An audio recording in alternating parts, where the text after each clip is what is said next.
Terceiro, seja muito bem-vindo a mais uma aulinha de história. Hoje nós falaremos sobre Segundo Reinado. Pois é. Pessoal, vamos lembrar onde nós paramos. Não no primeiro reinado, onde nós terminamos, onde a gente para que Dom Pedro II vai assumir efetivamente, né, o cargo de imperador, a postura de imperador, né, termina-se com uma mudança que tinha acontecido mais descentralizadora e estava acontecendo uma viés ali um pouco mais conservadora, centralizando de novo. O que havia sido descentralizado estava sendo centralizado novamente. Então, com o Segundo Reinado, o imperador tinha como principal desafio, aí, uma vez que todas as revoltas haviam sido silenciadas da forma mais violenta e brutal possível, agora o objetivo era criar uma sensação aí de harmonia entre a ala conservadora e a ala progressista, liberal, ok? Então é aqui que a gente vai voltar, aqui que a gente retoma o nosso ponto de partida para nós falarmos sobre o Segundo Reinado, ok? Então esses progressistas, né, em algum momento, que agora eles são um partido liberal, mas em algum momento eles já foram divididos entre os farroupilhas, os chimangos, que nós falamos na semana passada, ok? Só para vocês entenderem de onde está vindo esse pessoal. O mesmo vale o Partido Conservador, que um dia foi o Partido Regressista, que tem regresso no nome, né? E também faz referência a esses outros grupos, como os caramurus e tudo mais. Que nós falamos tudo isso na semana passada, quais grupos eram esses. Então, cá estamos. O que vai acontecer com essa parte conservadora? Quem são esses conservadores que querem centralizar o poder de qualquer forma? Bom, gente, existe uma harmonia entre essa parte mais conservadora? Existe, porque elas têm alguns objetivos em comum. Muitos são da elite brasileira, né? E são contra nessas manifestações populares, contra as camadas populares inseridas e participando do que seria o governo, né? Então, eles têm alguns pontos em comum, sim. Todos eles defendem o latifúndio infinito, né? E defendem principalmente a escravidão. Então, esses pontos unem, de certa forma, essa camada conservadora, que não quer dizer que eles pensem igual, que eles sejam exatamente iguais, ok? Mas só para vocês terem em mente de quem nós estamos falando. Então, só para retomar aqui com vocês brevemente, que eu acho importante, que já existiam esses conflitos liberais e conservadores, e vejam aquele episódio que o Dom Pedro I ele vai encerrar, né? Ele vai dissolver a Câmara, né? e o gabinete, né? Em algum momento ele vai estar descontente, né? Com as posturas liberais, ele dissolve a Câmara e o gabinete entrega, já estou falando do Dom Pedro II, tá bom? Só pra gente ter esse momento do exemplo dessa birra aqui, desse conflito. E ele tira a Câmara da camada liberal e entrega ela aos conservadores. E a reação dos liberais é com uma revolta lá em meados de 1842, que vai ser liderada pelo...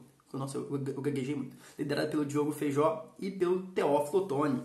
E que vai ter repressão de um carinha que a gente tá enjoado de falar aqui, que é o tal do Duque de Caxias, né?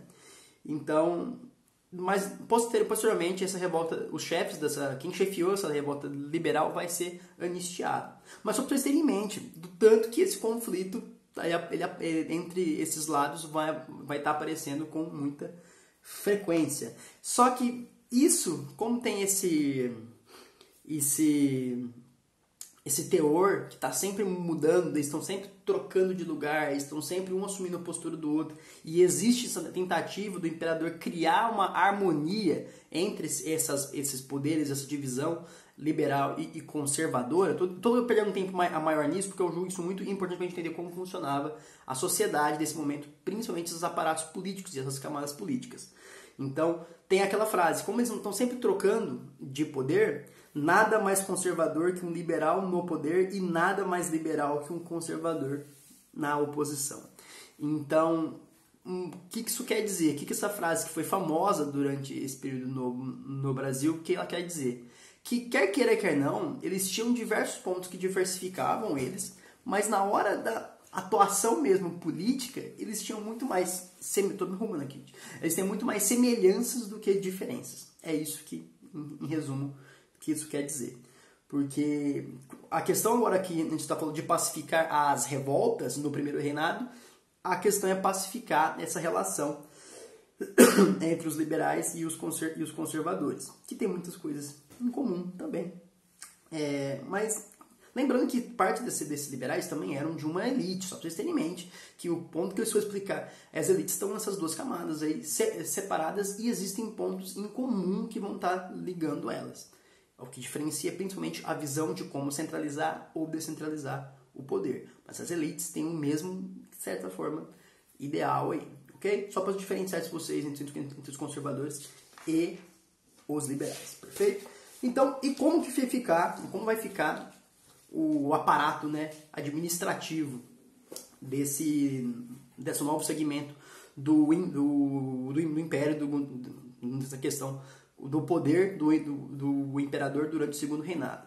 Bom, gente, vai entrar aí o parlamentarismo. Ah, Duzinho, igual o parlamentarismo lá da Inglaterra. Não. O parlamentarismo que vai entrar aqui, quem manda no parlamento é o imperador.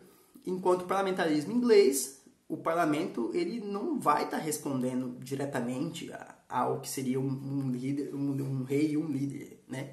Ele tem a sua autonomia e está aqui previsto que o nosso imperador poderia fechar quando ele quisesse o parlamento. Então, e fora que o primeiro-ministro, que tem um papel chave de muita presença e força, né, no parlamentarismo inglês, aqui no parlamentarismo brasileiro, o primeiro-ministro ele só está amando e pode ser tanto eleito e demitido pelo imperador quando ele quiser. Então fica essa divisão na mente de vocês aí, dentre o parlamentarismo inglês e o que estava acontecendo aqui no Brasil. Então temos o poder moderador, que é representado pelo imperador, obviamente, ele pode nomear ou demitir o primeiro-ministro, que é o poder executivo, quando ele quiser, e ele pode também, tanto tem autoridade para dissolver, como para consertar de novo, a Câmara dos Deputados, que é o poder legislativo aí.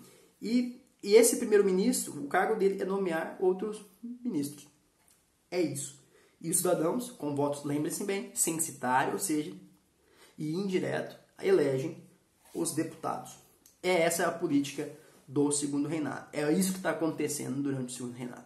Ok? Só para vocês terem isso em suas mentes. Então, é considerado um parlamentarismo às avessas do parlamentarismo inglês, porque não funciona da mesma forma do parlamentarismo inglês. Tem suas semelhanças aí na sua Constituição, mas é bem diferente. E esse sistema parlamentarista vai estar dando espaço para ter um rodízio entre as forças, né, políticas liberais e conservadoras, criando aí uma harmonia. Por quanto tempo? Só Deus sabe, mas não o suficiente. Nossa, meu Deus, falei, eu não tinha pensado nisso.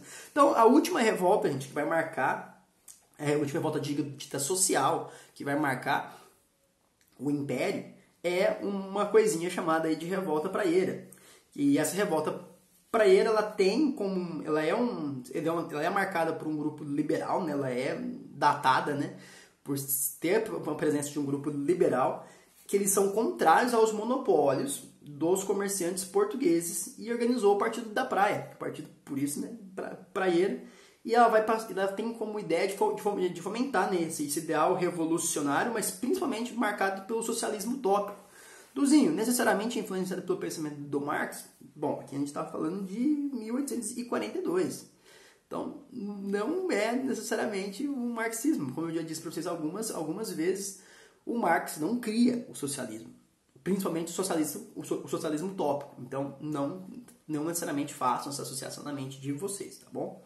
E com isso, um destaque que vale a pena, que mesmo tendo essa influência socialista, a manifestação dessa revolta não tinha como ideal nem de propor o fim da escravidão, que era um ponto que aparecia em algumas revoltas. Eu sempre disse para vocês, é muito mais comum não aparecer a proposta de um fim da escravidão do que aparecer. Tenha em mente isso que eu sempre falo para vocês. E no documento chamado de Manifesto ao Mundo, eles propunham o voto livre e universal, liberdade de imprensa, liberdade de trabalho edição do poder moderador e fim do monopólio português sobre o comércio e maior autonomia para as províncias. No entanto, meus amigos, nós sabemos que qual que é o fim dela, né?